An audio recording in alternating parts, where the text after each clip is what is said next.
باتیں میں نے ادارے کے حوالے سے آپ کے سامنے پیش کی ہے، یہ تو اور یہ باتیں مادی چیزوں سے متعلق ہے۔ سوسائٹی کو بنانے کے لیے ایک اور چیز کی ضرورت ہوتی ہے، وہ ہے روحانیت۔ وہ روحانیت کو بنانے کے لیے ہم ہمارے جتنے سوسائٹی کے اندر مساجد ہے، ان مساجد کا اگر ہم صحیح استعمال کریں گے اور خطبہ کی جو جمعے کے موقع پر خطبہ دینے والے افراد ہیں، ان کی اگر ہم تربیت کریں گے، تربیت کر کے ان کے سامنے ایک مقصد رکھیں گے کہ سوسائٹی کے ہر فرد کی تربیت ہونی چاہیے، سوسائٹی کا ہر فرد دوسرے فرد کے لیے فائدہ پہنچانے والا بننا چاہیے، سوسائٹی کو ایک ایسی ڈائی کے اندر، ایک ایسے سانچے کے اندر تبدیل ہمیں کرنا پڑے گا کہ ہر پیدا ہونے والا بچہ ایک اچھے سانچے میں داخل ہو، اور اس سانچے سے نکلنے کے بعد میں ایک سوسائٹی کے لیے با امن انسان بنے، با اخلاق با کردار انسان بنے۔ یہ سوچ جب مساجد کے خطبہ دینے والے ہمارے افراد یہ سوچ سوسائٹی کے اندر پیدا کرنے میں کامیاب ہو جائیں گے، یا ہماری اپنی سوسائٹی سے فرقہ پرستی کے اس بت کو توڑ کر قوم کو ایک امت اگر ساری مسجدیں مل کر بنا ڈالیں گی، تو آپ یہ جان لیجئے کہ امت یہ عربی میں سے بنا ہے، اور عربی میں ماں کو کہتے ہیں، اور ماں کی محبت کسی سے ڈھکی چھپی نہیں ہے، ماں کی محبت، ماں کی ممتا، ماں کا دل اولاد کے لیے۔ جب ہم امت کے اندر اپنے آپ کو تبدیل کریں گے اور علماء ہماری سوسائٹی کے اس کام کے اندر کامیاب ہو جائیں گے کہ اہل الحدیث، جماعت اسلامی، بریلوی، دیوبندی، یہ سارے کے سارے ایک امت کے اندر اگر تبدیل ہو جائیں گے،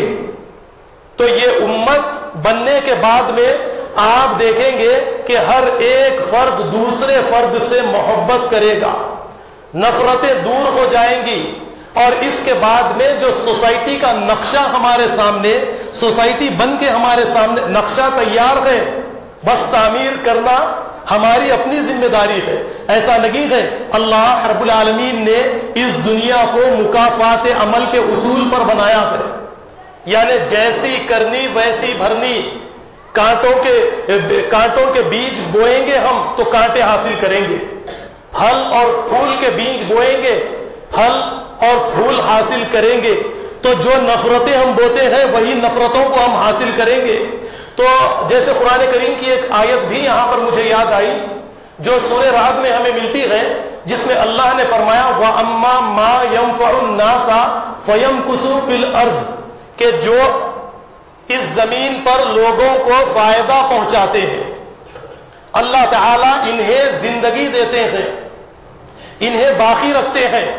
اور جو زمین پر لوگوں کو فائدہ نہیں پہنچاتے اللہ رب العالمین انہیں ختم کر دیتے ہیں۔ آپ ذرا غور کیجئے کہ سارے مساجد کا اگر ہم اپنی سوسائٹی کے اندر صحیح استعمال کریں گے اور خطبات کے ذریعے سے صرف پیار محبت والی باتیں کریں گے اور قوم کو امت کے اندر تبدیل کرنے میں اگر ہم کامیاب ہو جائیں گے تو یہ ہمارے لیے ایک بڑی کامیابی ہوگی،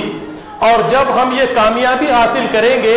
تو ہماری نسلوں سے آنے والے اس سوسائٹی کے اندر جو بچے بچیاں اس سوسائٹی کے اندر آئیں گے وہ سب کے سب نیک رہیں گے، اور جب نیک رہیں گے تو آپ یقین مانیے کہ کچھ ہی سالوں کے بعد میں ہو سکتا ہے کہ پرائم منسٹر ہماری اپنی بستی سے چنا جائے ہندوستان کے لیے، چیف منسٹر ہماری اپنی بستی سے چنا جائے ہندوستان کے لیے، M L A M P ہماری بستی سے ہماری سوسائٹی سے چنا جائے ہمارے اپنے شہروں کے لیے، تو یہ ہو سکتا ہے۔ یہ میں اپنی طرف سے نہیں کہہ رہا، بلکہ سورہ نور میں جیسے اللہ نے فرمایا وعد اللہ الذین آمنوا منکم وعملوا الصالحات لیستخلفنہم فی الارض کما استخلف الذین من قبلہم، اللہ کا وعدہ ہے ان لوگوں سے جو ایمان لائے اور اعمال صالحہ کرے، انہیں زمین میں خلافت دے کر رہیں گے، جس طرح پہلے لوگوں کو اللہ نے زمین میں خلافت دی ہے. تو آپ یہ نقشہ تیار ہے، بس تعمیر ہمیں کر دی ہے. لیکن اگر ہم تعمیر نہیں کریں گے،